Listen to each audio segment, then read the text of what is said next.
my rule. Don't look at Lori. Don't look at Lori. Because I had trouble getting through singing this morning because I kept looking at Lori. So I'm going to stay here. Real quick, I just wanted to, I was thinking of some funny things that were going on over the last 15 years. We actually came to this church right after the 5th anniversary. And I think a lot of you out there can relate to the fact that, I was not brought up in a Lutheran church.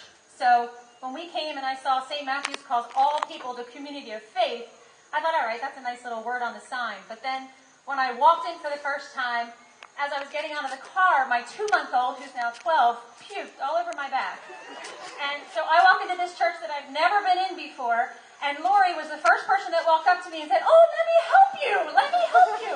And I had throw up all down my back, and I handed my baby off to Lori, who then handed the baby off to the Cronins, and then handed them off to somebody else, and I'm saying, wow, this really is a welcoming church. You can bring in throwing up babies. And I said, hi, I'm Kelly, and this is my husband, Robb, and I'm Catholic. I had to make sure I said that. And Lori said, so am I.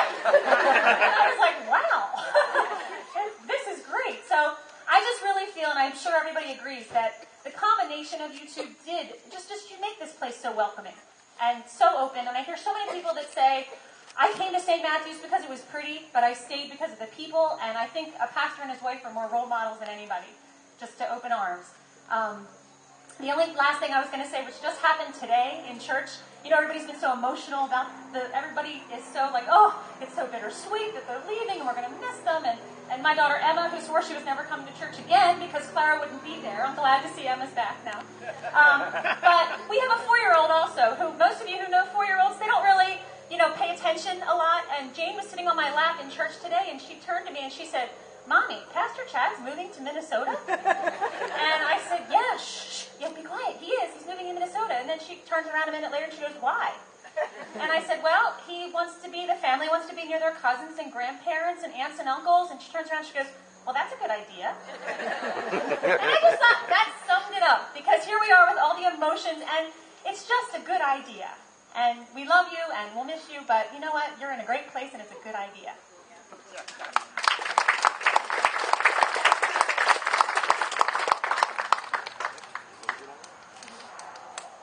So I was on this planning committee and asked to say something, and I didn't really know what to say, but I have been wanting to say something to these people out in Minnesota that I don't really know, these people out in Prince of Peace Lutheran Church. So I wrote them a letter, and it's not really a funny letter, it's a pretty serious letter, so I don't want to build the expectations up too much. Your dear Prince of Peace Lutheran Church, your new pastor, Chad Brekke, wife Lori, Lydia, and Clara will be sorely missed here at St. Matthew's Church and throughout the community. You have probably already heard about the wonderful things that have happened here in the last 17 years under this uncommon level of leadership. A large building campaign, a preschool, the work in Tanzania are examples of things that can be seen and discussed, but there's really so much more. People, many of which absent from church for years, somehow showed up at St. Matt's. Maybe they were invited by friends or family, attended a wedding here, a baptism, funeral, had their child enrolled in preschool, or just saw a sign out in the road that said, "All are welcome." I always like our sign out there because there's so many goofy ones all over the place. That one's good. All are welcome.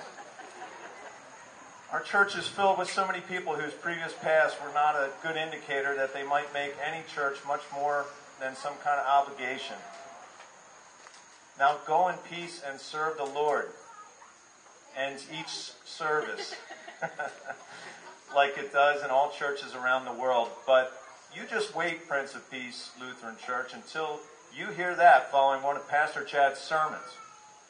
It's like being part of the championship team ready to take the field and crush their opponent. This is part of the impact that cannot be defined or measured, the impact that radiates out into the world through the people of St. Matt's between Sundays. You might think that we are hanging our heads low around here at St. Matt's. Pastoral couples like Chad and Lori Brekke are impossible to find. And while it's true that this pastor and his family will never be replaced, it is also true that We don't need to replace him at this point. You see, St. Matthew's Church is now filled with good leadership to the point that Pastor Brekke can now turn his full attention to your church. He won't lose any sleep over the fear of what has been built at St. Matthew's will suddenly crumble. He leaves a congregation filled with people who have heard and received the word of the Lord and now are called to a different level of leadership. Both Chad and Lori can feel enormous joy in knowing that their faithfulness has not only transformed this church during their stay, but laid the foundation for an incredible future. Pastor Chad signs his monthly letter to the congregation, Partners in Ministry. This will not change for us now. Don't leave. This will not change for us now that the Brekkes are in Minnesota. In fact, it becomes even more true. We will be anxious to hear all the positive things that happen at Prince of Peace over the next years as the Brekkes will stay tuned into the developments of St. Matt's. Both will be inspired.